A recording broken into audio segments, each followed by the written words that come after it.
Dari usia 6 tahun saya sudah dididik tentang sekolah agama Islam yang disebut madrasah ibtidaiyah. Kalau berbicara madrasah ibtidaiyah ini sederajat dengan apa? Dengan SD, ya. Nah, dari madrasah lanjut saya sanawiyah. Berapa tahun tuh? 6 tahun sama 3 berapa tahun? 9 tahun. Dari madrasah lanjut lagi ke aliyah Man 2 Bogor. 3 tahun. Nah, dari situ saya ngaji lagi di daerah Cilebut. Ya. Ngaji di Ki Haji Julfikor yang sekarang sudah almarhum. Nah, dari situ ngaji lagi di Bogor, daerah Gunung Putri, Ki Haji Asep. Nah, ketika saya ngaji, suruh di kuliah di IAIN Jakarta dulu di Karibidatullah. Saya ngambil Fakultas Dakwah Usuluddin. Ya, kenapa? Karena jiwa saya dakwah dari dulu sampai sekarang, puji Tuhan dakwah terus. Ya, saya pelayanan penginjilan saya ke daerah pondok-pondok, saya masuk ke masjid, itu tugas saya. Kenapa? Karena firman Tuhan mengatakan, sampaikanlah firmanku kepada apa? Bangsa-bangsa, jadikan semua muridku. Nah, jadi Alkitab Injil itu bukan hanya untuk Nasrani, bukan milik orang Kristen. Justru Alkitab Injil itu semua mereka harus paham dengan yang namanya Injil. Karena Al-Quran sendiri berkata, hei orang-orang yang beriman, kamu tidak dipandang beragama kalau kamu tidak beriman kepada Alkitab Injil. Jadi kalau seandainya mereka hanya belajar Al-Quran saja, Alkitab Injil tidak mereka imani, mereka tidak dipandang beragama. Gitu? Jadi Injil yang kita pegang setiap hari Minggu itu bukan hanya untuk orang Kristen. Karena firman Tuhan mengatakan, sampaikanlah firmanku kepada segala bangsa. Kalau Alkitab Injil berkata, sampaikanlah firmanku untuk orang Manado. Mungkin orang Manado punya Injil aja kan? Betul gak Bung Bola? Tapi kan ini untuk semua bangsa. Makanya luar biasa Alkitab Injil itu. Ada terjemahan bahasa Manado, ada gak? Ada. Sampai bahasa Arab pun ada. Padang juga ada. Bahasa Nias juga ada. Nah sekarang ada gak Al-Quran bahasa Manado? Ayo. Bingung bacanya, betul kan? Coba ada gak yang bisa terjemahkan Al-Quran ke bahasa Manado? Karena Al-Quran itu hanya satu bahasa, itu bahasa Arab. Kenapa? Karena pimpinannya Umi gak bisa baca. Siapa? Mr. M. La anna bihorya Jibril pada saat dia mendapatkan Iqra. Iqra ya Muhammad, baca atas nama Tuhanmu. Dia berkata, la anna bihorya Jibril, aku gak bisa baca. Bayangin, seorang pemimpin gak bisa baca, saudara. Tapi kita punya Yesus Allah yang dahsyat, dia sanggup. Amin. Semua bahasa dia ngerti, saudara. Alkitab bahasa Jawa ada. Saya pergi ke NTT, ada Alkitab bahasa NTT. Bahkan sampai ke Cina juga ada Alkitab bahasa Cina, kan? Tapi ada nggak Al-Quran bahasa Cina? Nggak ada. Karena Al-Quran hanya satu bahasa, yaitu bahasa Arab. Saudaraku yang dikasih dalam Tuhan, tahun 2000 saya kenal Tuhan. Di jamaah Tuhan saya tahun 2000, saya nggak ada cita-cita jadi pendeta, nggak ada. Amit-amit pendeta masuk neraka, pikiran saya. Amit-amit jadi orang Kristen masuk neraka. Itu saya nggak ada cita-cita untuk jadi orang Kristen. Karena satu niat saya mengislamkan beberapa pendeta. Inna dinna indallahi Islam. Tahu artinya? Sesungguhnya agama yang paling sempurna yaitu agama Islam. Jadi saya menganggap Islam itu paling benar, Islam itu paling sempurna. Di luar Islam itu nggak ada yang sempurna. Nah pada saat itu ditambah lagi ajaran dari guru ngaji saya. Jika kamu bisa memerangi orang Kristen, satu orang Kristen bisa masuk Islam, 70 pahala, 70 bidadari. Bayangin. Nah kalau seandainya ini semua masuk Islam, berapa bidadari saya punya? Ya, 70 pahala, 70 bidadari. Bayangin saudara. Saya nggak ngebayangin kayak apa bidadari, betul kan? Semua artis kalah dengan bidadari, bukan Pak? Pernah lihat bidadari nggak? Luar biasa bidadari. Ya toh? Itu tujuan saya dulu, tahun 2000, saya kenal Tuhan, tahun 1999, itu terjadi pembakaran gereja Citayam. GPDI. Terjadi pembakaran gereja Citayam GPDI, saudara. Sama gereja GPB Kampung Lio Depok, sama yang ada di Bojonggede. Kenapa saya bakar gereja? Karena saya berpikir pada saya ingin mengislamkan pendeta, nggak berhasil. Saya berpikir dengan adanya saya membakar gereja, akan ada orang Kristen menyerahkan diri masuk Islam. Saya tunggu 1 minggu, 2 minggu, sampai 1 bulan, kok nggak ada. Karena apa? Sesurvei gereja yang saya bakar. Setiap gereja yang saya survei, itu orang Kristen pada berdoa di gereja yang dibakar. Mungkin dia bertuhan, kau jamah hati orang yang membakar gereja. Dan ini salah satu korban doa saudara. Ya, yang dulu babi haram, sekarang alhamdulillah halal, saudara. Dulu kalau lihat anjing takut dijilat sama anjing, haram. Sekarang sebelum anjingnya saya duluan jilat dia. Luar biasa, haleluya, amin. Ini ada video gantar nih. Saudaraku yang dikasih dalam Tuhan, saya bertobat bukan ada pendeta yang datang, bukan. Saya bertobat bukan ada penginjil atau orang Kristen yang datang, tapi firman Tuhan berkata, bukan kamu yang memilih aku, tetapi aku yang memilih kamu. La haula wala quwata illa billah. Tahu artinya? Tanya Pak Gembala aja ya. Saudaraku yang dikasih dalam Tuhan, saya itu bertobat unik. Habis sholat Isya, kan jam 7 malam nih ya. Biasanya saya kalau habis sholat Isya itu saya ngajar di atas jam 2 malam atau jam 12 malam baru tidur.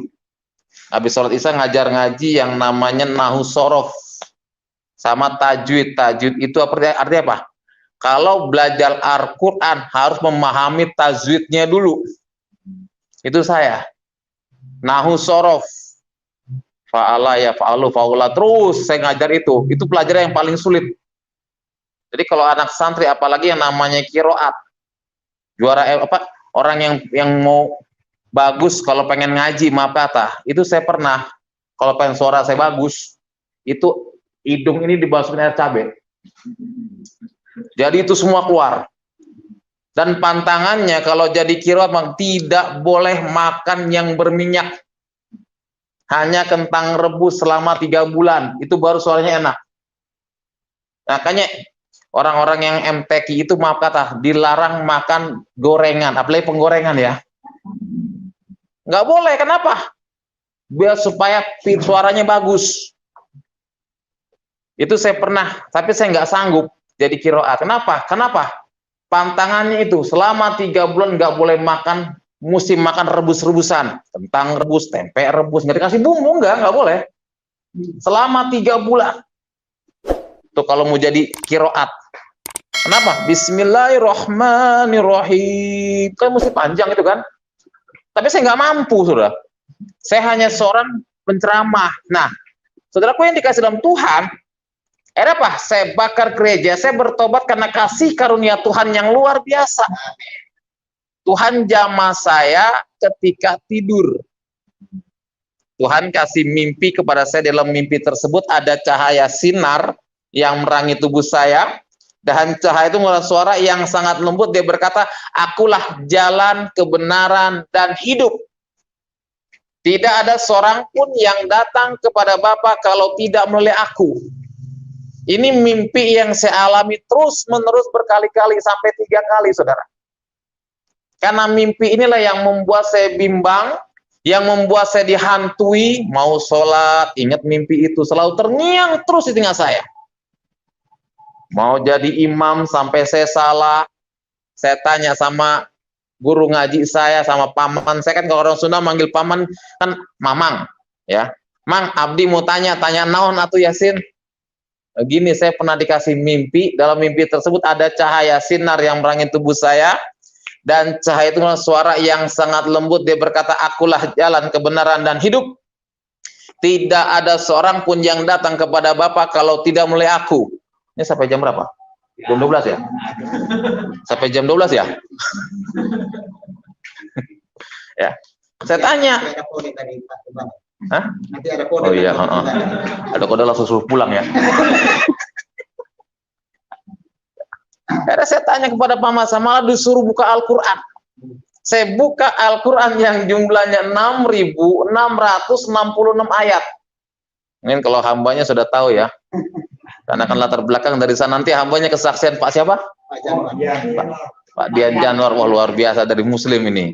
Berdua dari Muslim, alhamdulillah. 6.666 ayat saya suruh buka Al-Quran. Saya buka, nggak ketemu. Yang jumlahnya 30 juz, 114 surah. Saya suruh buka, nggak ketemu. Saya bilang, Paman, saya sudah buka Al-Quran, tapi gue nggak ketemu ayat itu.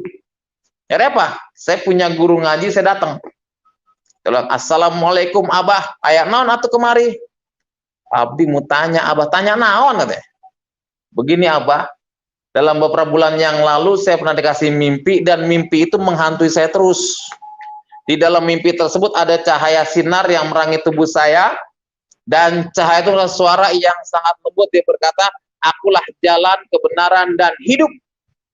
Tidak ada seorang pun yang datang kepada Bapak kalau tidak melalui aku. Apa artinya ini Abah? Malah guru ngaji saya menyarankan saya suruh mandi air kembang. Sudahlah, kamu ke pasar beli kembang 7 rupa. Ya saya ke pasar, maaf kata, dulu waktu saya jadi guru agama Islam itu kemana-mana pakai serebet, terus pakai sarung. Sekarang jadi pendeta kerenan dikit, haleluya, amin. Iya, ini nggak suruh pakai jas aja, saya suruh kalau pakai jas pun ganteng ya.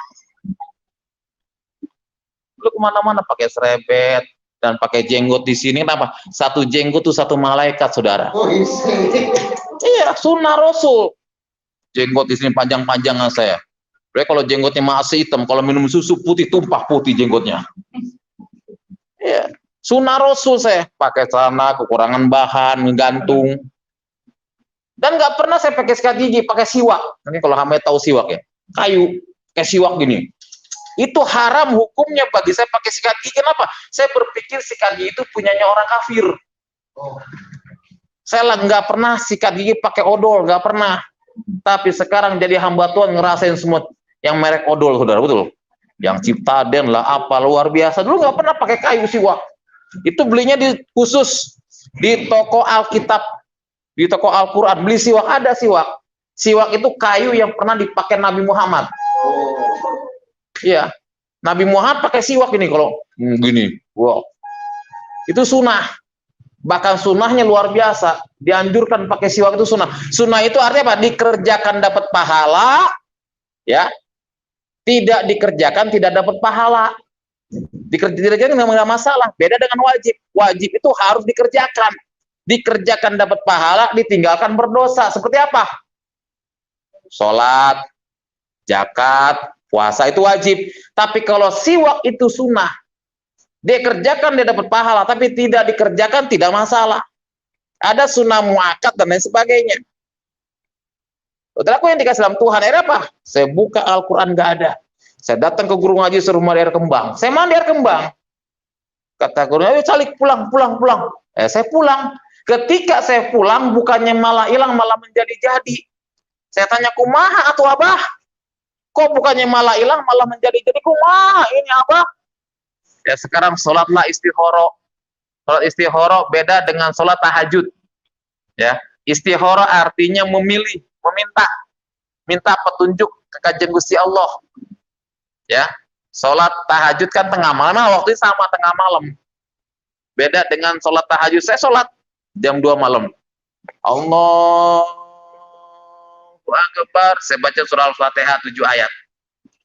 Nah, kalau kita kaji Al-Fatihah itu, sudah, itu ada mengatakan ihdinas siratal mustaqim. Ya Allah, tunjukkanlah aku ke jalan yang lurus. Nih, kalau kita kaji Yohanes 14 ayat 6 berkata apa? Akulah jalan kebenaran dan hidup. Tidak ada seorang pun yang datang